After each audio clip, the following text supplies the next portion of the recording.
Apakah suara saya kedengaran? Iya, jelas. Ya, terima kasih Bapak Pendeta Fernando, pujian yang sangat luar biasa. Tuhan berkati pelayanannya, Pak. Sebelum kita dengarkan firman Tuhan, mari kita bersatu di dalam doa. Segala pujian dan syukur kami panjatkan kehadirat-Mu, ya Allah Bapa kami yang bertata di kerajaan surga. Terima kasih jikalau sampai hari ini Engkau masih memelihara kami. Terkadang hidup yang kami jalani tidaklah mudah, penuh lika-liku, tetapi satu hal yang harus kami percaya bahwa Engkau bertanggung jawab atas hidup kami. Sering sekali yang terjadi dalam hidup kami mau hidup berdasarkan realistis yang terjadi, tapi kami juga terkadang sering dibebani dengan pikiran-pikiran, nilai-nilai yang sebenarnya tidak berkenan di hadapan Tuhan, sehingga seringkali kami menjadi orang yang kelihatannya kurang jujur, munafik. Ampuni kami Tuhan. Sering sekali kami tidak bermaksud demikian, tetapi lewat kebenaran firman Tuhan kami mau terus belajar. Kami mau terus dibenahi dengan kebenaran firman-Mu. Urapi hati kami, urapi telinga kami, terlebih hamba-Mu yang menyiram dengan kebenaran firman-Mu.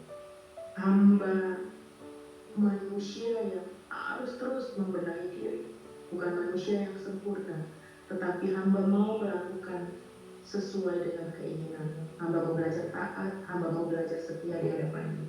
Terima kasih Bapak, berkati hamba-Mu Bapak Pendeta Fernando yang telah memimpin kami kepada puji-pujian Tuhan. Biarlah pujian yang kami naikkan menyukakan hati Tuhan. Di dalam nama Tuhan Yesus Kristus kami berdoa dan mengucap syukur. Amin.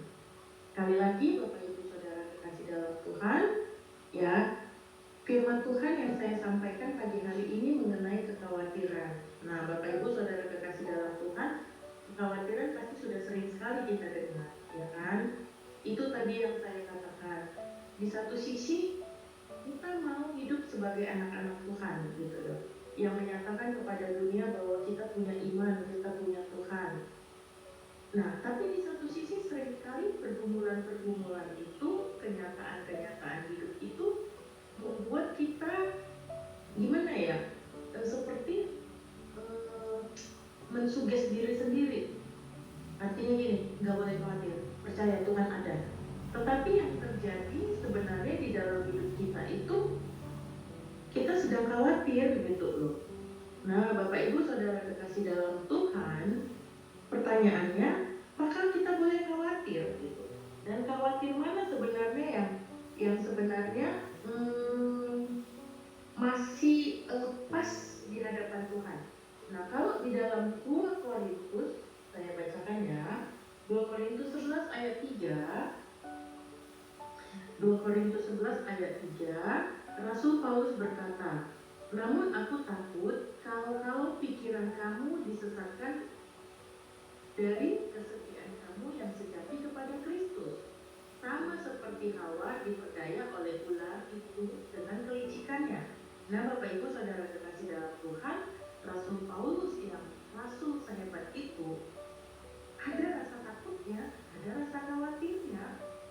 Tetapi rasa khawatir, rasa takut apa yang dirasakan Rasul Paulus?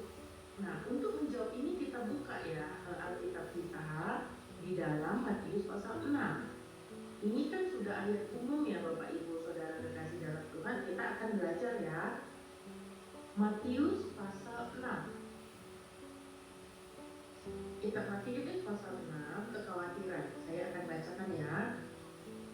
Karena itu aku berkata kepadamu, janganlah khawatir tentang hidupmu, mengenai apa yang hendak kamu makan dan minum. Janganlah khawatir tentang tubuhmu, mengenai apa yang hendak kamu pakai.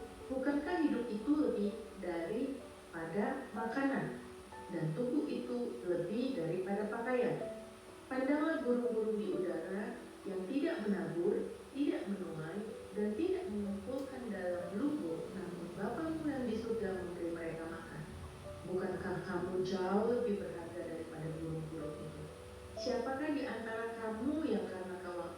kekhawatirannya dapat menambah sehasta saja jalan hidupnya. Mengapa kamu khawatir mengenai pakaian? Perhatikanlah bunga bakung di ladang, bagaimana mereka tumbuh dan tidak bekerja keras dan tidak meminta.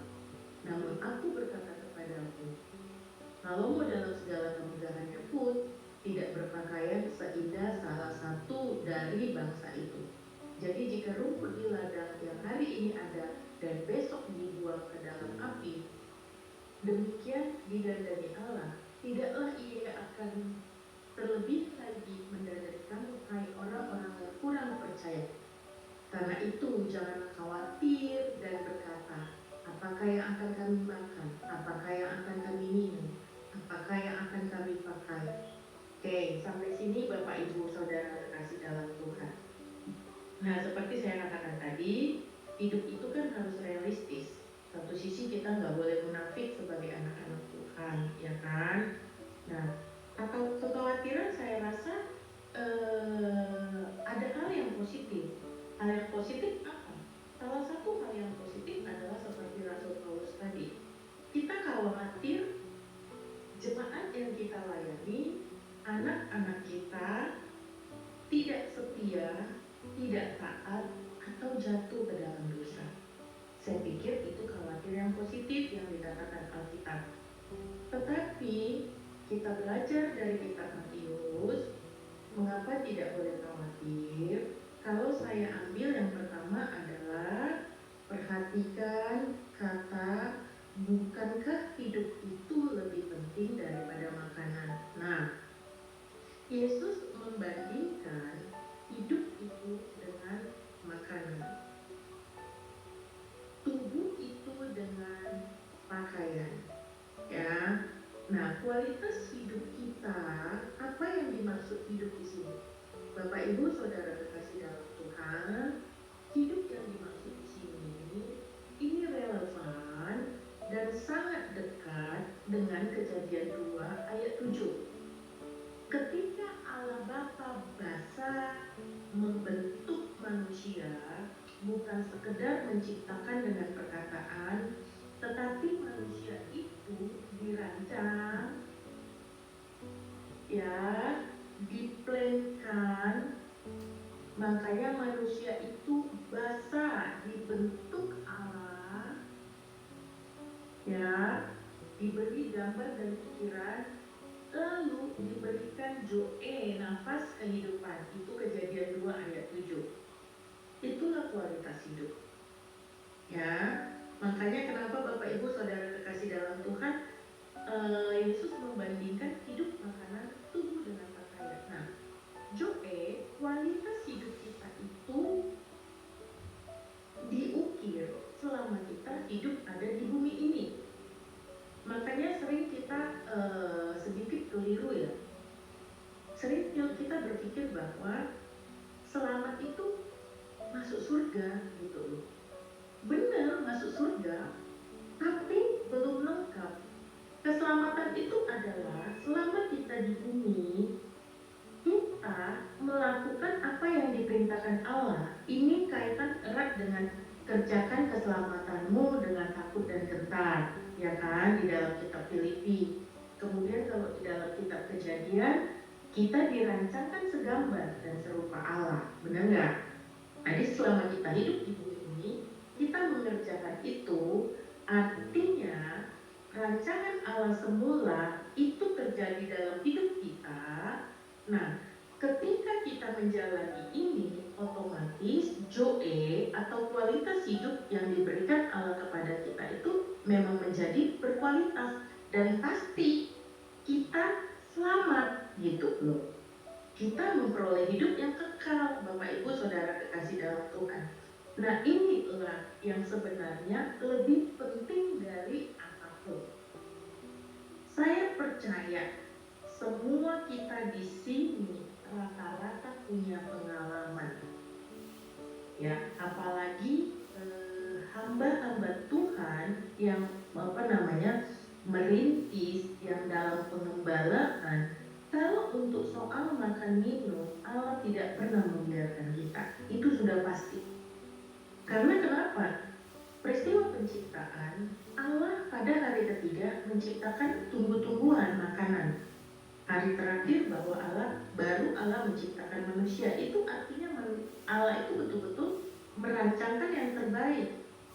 Bapak Ibu Saudara kekasih dalam Tuhan, pengalaman pelayanan saya seringkali ketika kita pergi daerah-daerah terpencil, pelayanan, masuk daerah-daerah perintisan, ya, nggak pernah hamba-hamba Tuhan itu sampai tidak makan gitu. Yang penting kita mau bertanggung jawab atas hidup kita. Kita bekerja, kita betul-betul bertanggung jawab gitu. Pasti makan minum kita nggak pernah Tuhan. Hanya seringkali kita jatuh ke dalam dosa karena keinginan. Itu masalahnya ya Bapak Ibu Saudara kasih dalam Tuhan.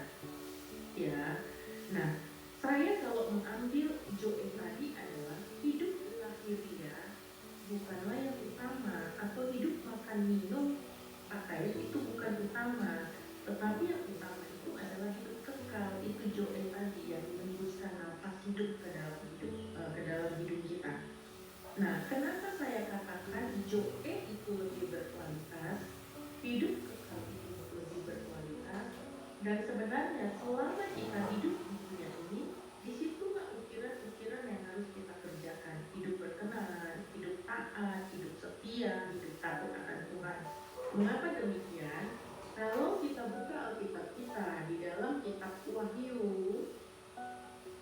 ya Bapak Ibu Saudara kekasih dalam Tuhan, kita buka Alkitab kita di dalam kitab Wahyu pasal 20 ayat 12. Ya, saya akan bukakan Wahyu pasal 20 ayat 12.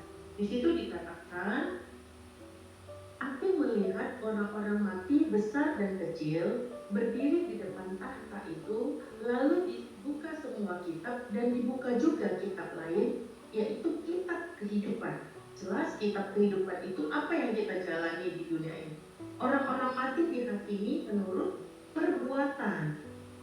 Nah, Bapak Ibu Saudara kekasih dalam Tuhan, itulah tadi yang dikatakan Tuhan Yesus di dalam kitab Matius pasal 6, hidup itu lebih penting. Kualitas hidup manusia batinia, kualitas menuju hidup kekekalan itu jauh lebih penting daripada hal-hal yang lahiriah. Ya kan? Kalau Wahyu pasal 21 ayat 27 berkata, namun tidak akan masuk ke dalamnya sesuatu yang najis. Artinya nggak akan masuk ke dalam Yerusalem yang baru sesuatu yang najis. Apa yang najis? Gak mungkin dong selama kita di dunia ini, kalau kita hanya memperhatikan hal-hal yang lahiriah tanpa memperhatikan manusia kekal kita, apa bisa masuk ke dalam Yerusalem baru? Ya gak bisa dong. Makanya dikatakan di dalam Matius pasal 21 ayat 27, namun tidak akan masuk ke dalamnya. Lihat judulnya Yerusalem yang baru ya, sesuatu yang najis. Yang najis itu apa? Diri kita selama kita hidup di dunia, kita tidak mengerjakan Joel itu gitu loh. Atau orang yang melakukan kejijikan atau dusta, melainkan hanya mereka yang namanya tertulis di dalam kehidupan anak domba. Nah Bapak Ibu Saudara kekasih dalam Tuhan, saya tahu di dunia ini gak mudah menjalani ini, karena saya juga seorang hamba Tuhan. Saya juga seorang, ya, ada bisnis kecil-kecilan, ya, oleh-oleh Sumatera. Itu gak mudah. Di satu sisi kita harus jujur, di satu sisi kita harus bertanggung jawab, ya kan. Di satu sisi juga kita harus realistis. Nah, tetapi tetap kita harus memilih Joel, hidup kekal itu kita harus ukir. Gitu loh, karena kita nggak tahu kapan kita dipanggil Tuhan pulang, ya Bapak Ibu Saudara kekasih dalam Tuhan. Yang kedua, di Tuhan Yesus katakan, pandanglah burung-burung di udara yang tidak menabur, tidak menuai. Nah saya mau katakan, seringkali kita salah kaprah. Kita pikir bahwa berdoa, ya kan, memberi persembahan, pasti dibalikkan Tuhan 10 kali lipat, 30 kali lipat, 100 kali lipat gitu. Seolah-olah kita menuntut Tuhan gitu loh. Wah itu kan namanya kita itu apa ya, anak Tuhan yang yang durhaka gitu loh. Justru kita bersyukur kalau kita hidup di bumi ini diberi kesempatan oleh Tuhan Tuhan, itu kita artinya kita masih diberi tanggung jawab untuk mengerjakan keselamatan kita supaya kita nggak masuk api kekal. Ya kan, Bapak Ibu Saudara kekasih dalam Tuhan. Ya, maksud saya seperti ini di ayat 25 ini. Bukan berarti kita nggak bekerja. Iya kan? Kita harus bertanggung jawab, bekerja. Ayat ini tidak mengajarkan kita hanya berdoa, melipat tangan, memberikan persembahan, memberikan perpuluhan, terus minta-minta kepada Tuhan. Tuhan, aku percaya Tuhan kembalikan 30 kali lipat, 60 kali lipat, 100 kali lipat. Loh, orang dikatakan Tuhan kok dalam 1 Petrus 5, kita buka Alkitab kita. Dalam 1 Petrus 5 ayat 7, di situ dikatakan ya, 1 Petrus 5. Nah, serahkanlah segala kekhawatiranmu kepadanya, sebab ia memelihara kamu, gitu loh. Bapak Ibu Saudara kekasih dalam Tuhan, apapun ceritanya, kalau kita menjadi orang bertanggung jawab, nah saya percaya orang yang betul-betul mengasihi Tuhan, dia pasti orangnya rajin, bertanggung jawab, jujur. Pertanyaannya, Bapak Ibu Saudara terkasih dalam Tuhan, di sini mungkin banyak yang bisnismen, banyak pengusaha.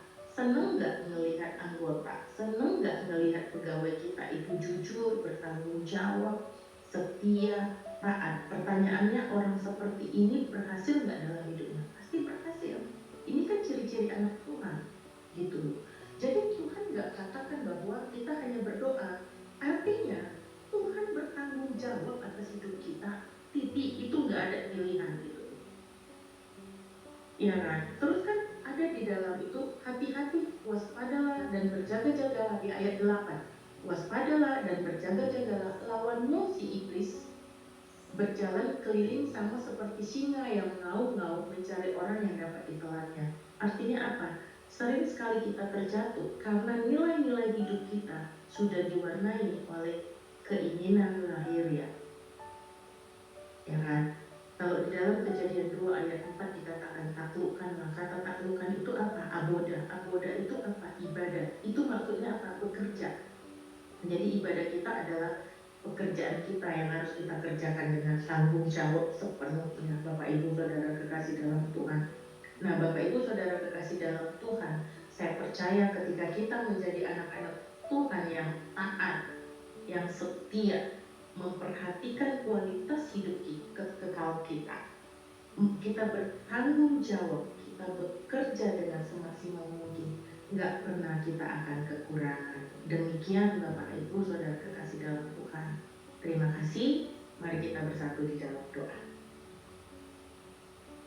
Bapa yang baik dalam surga, terima kasih untuk Tuhan senantiasa memimpin kami supaya kami terus Tuhan hidup dalam ketaatan, hidup dalam kesucian, hidup dalam kekudusan Bapa. Pimpin kami tahu tidak semudah ketika kami ada di dalam realistis hidup. Tetapi kaki kami, sikap kami, pikiran kami, keputusan kami akan terus kami arahkan kepada kekekalan. Di dalam nama Tuhan Yesus Kristus kami berdoa, kami mengucap syukur. Amin. Saya serahkan kepada Pak Fernando. Silakan Pak.